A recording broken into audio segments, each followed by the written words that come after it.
My in-laws were drunk, and even though people nearby were whispering to each other, my in-laws didn't seem to care.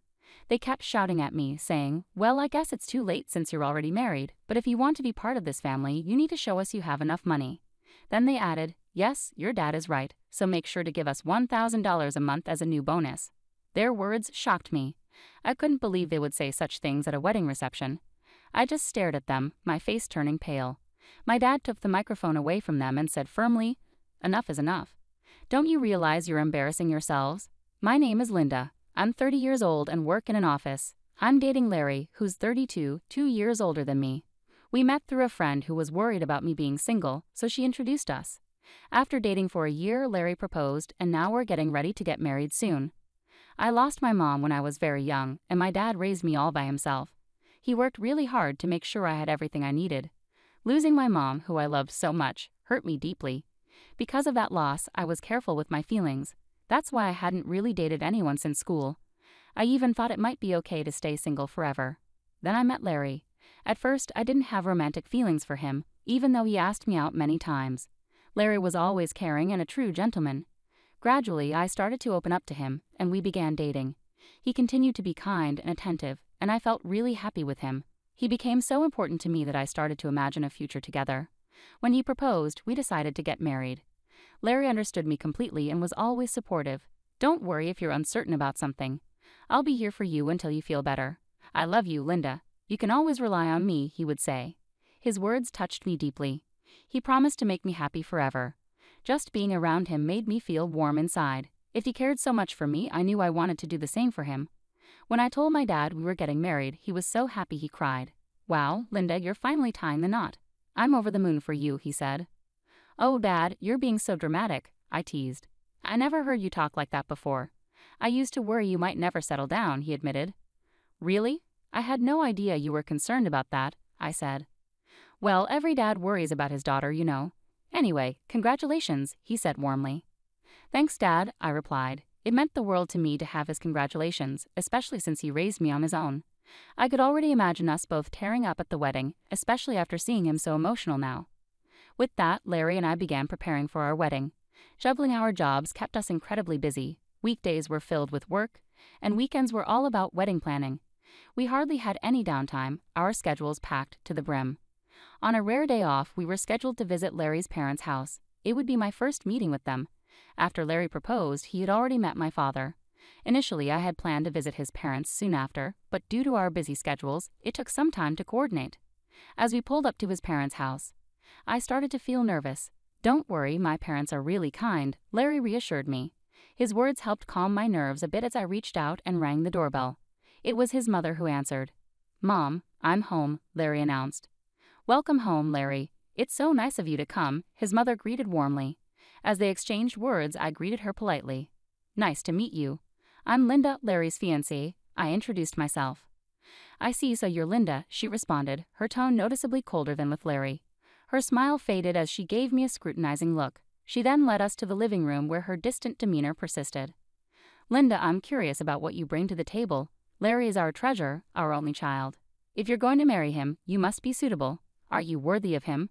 Her words felt more like an interrogation than a conversation. I was taken aback by her directness. I hadn't anticipated such a chilly reception from my future mother-in-law and struggled to find a response. "Remember, you'll be joining our family. Are you prepared for that?" she pressed on. While marrying Larry did mean becoming part of his family, I couldn't understand why such high expectations were being placed on me.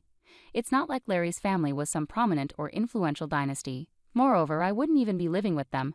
I disliked feeling pressured with these kinds of questions. As I pondered how to respond, Larry's mother grew impatient with my hesitation and scolded me sharply. "When I ask you a question, answer promptly. You're being rude," she snapped. "I want to know if you're ready for this," she insisted, her voice rising. Feeling overwhelmed, I managed to reply, I hope that Larry and I will support each other in our marriage." Her response was dismissive. "That's such a naive thing to say. Your job as a wife is to support Larry. You clearly don't understand the basics," she criticized. Larry's father, sitting nearby, intervened. "Honey, please calm down. I apologize, Linda. I hope you weren't too upset by my wife's words," he said, trying to diffuse the tension.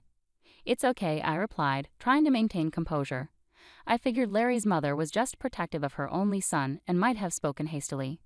Just then, Larry's brother entered the room. He spoke softly and kindly, which momentarily eased my nerves.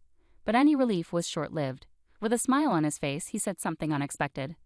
"What my wife says has some truth to it.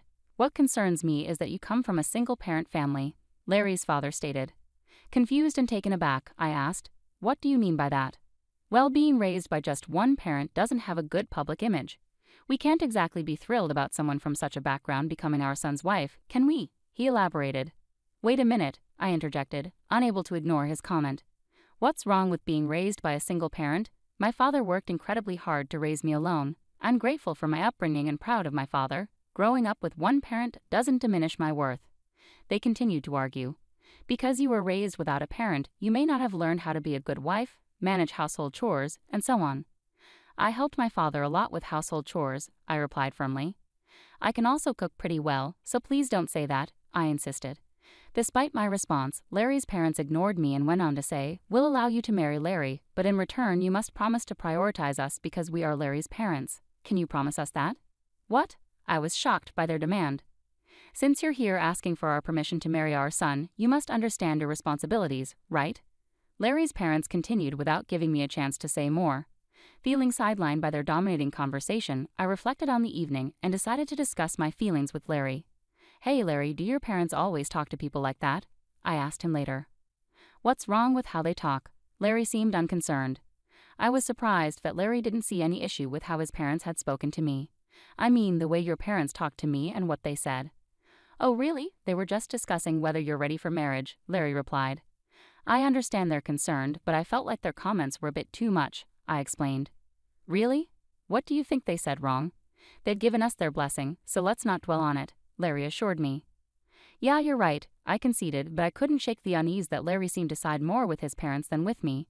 It bothered me deeply. Sensing my uncertainty, he pulled me into a hug. "Linda, you don't have to worry so much. My parents are just a bit upset because their only son is getting married," Larry reassured me, though his words didn't entirely comfort me. "Everything will be fine. They just want what's best for us. They want us to have a strong marriage like they do. That's why they might have come off a bit harsh." "I see," I replied, trying to understand his perspective. Maybe his parents had high expectations for us, but I still couldn't shake off the feeling that it wasn't right for them to criticize me because of my upbringing with my father. Marriage should be about us, not just their approval or disapproval. With this in mind, though I was still a little hurt, I decided not to dwell too much on his parents' judgments. Then the wedding day arrived. We had many guests, from relatives and friends to colleagues and bosses. Walking down the aisle with my father, who had raised me single-handedly, was a deeply meaningful moment. Larry and I exchanged vows and rings, surrounded by applause. It was then that I truly understood I was marrying Larry. I felt a joy I had never experienced before. As we entered the reception hall, we were greeted by the lively crowd and videos celebrating our journey together. It was a joyful atmosphere. I caught up with friends I hadn't seen in a while, and we received many heartfelt congratulations. Despite my earlier concerns about Larry's parents, I was happy we had chosen to marry and create such a memorable day. After the ceremony, we planned to officially register our marriage, becoming husband and wife. Every moment felt cherished, and I was filled with happiness. As time passed, we moved on to the final part of the event. The bride, groom, and both sets of parents lined up to greet guests, but I started feeling uneasy about Larry's parents. They seemed unsteady on their feet, their faces noticeably flushed. It was clear they had drunk too much. Some relatives even asked if they were all right. Despite their condition, we needed to finish the ceremony and move forward. As the moderator handed the microphone to me and Larry, a sudden tension arose when Larry's mother forcefully pulled my hand away from his and spoke to me in a harsh, commanding tone. "Linda, listen to me. After this wedding, you are going to dedicate yourself entirely to us. Get ready because we will test you rigorously." The guests began whispering among themselves, some thinking it was a joke and laughing. Larry's father then took the microphone. "Linda, aren't you ashamed to wear a dress like that? It doesn't suit you at all," he remarked. "Dear, you should tell her the truth," Larry's mother added, and the tone of the whispers among the guests shifted. I looked at Larry, hoping he would intervene and stop his parents' rude comments. Instead, he said he couldn't do anything about it and didn't think his parents were in the wrong. It became clear that he would not protect me from his parents in the future. In that moment, amidst the buzzing hall, I realized it. I was certain of it. My in-laws were drunk and continued to insult me. "Well, you're already married, but if you're going to be part of this family, you need to prove that you have enough money," they said. "Yes, that's right," they continued. After you register your marriage at the city hall, you should give us a few thousand a month and your entire bonus." I was shocked by their words. I never expected such demands at our wedding reception. I stared at them, feeling my face grow pale. My father intervened, taking the microphone from them. "Enough of this. Don't you realize how inappropriate this is?" he said firmly, but still maintaining respect. Larry's parents glared back at my father. "Why are you interrupting us while we're talking?" I knew this woman's father was no good. "Single parents are never any good," they retorted.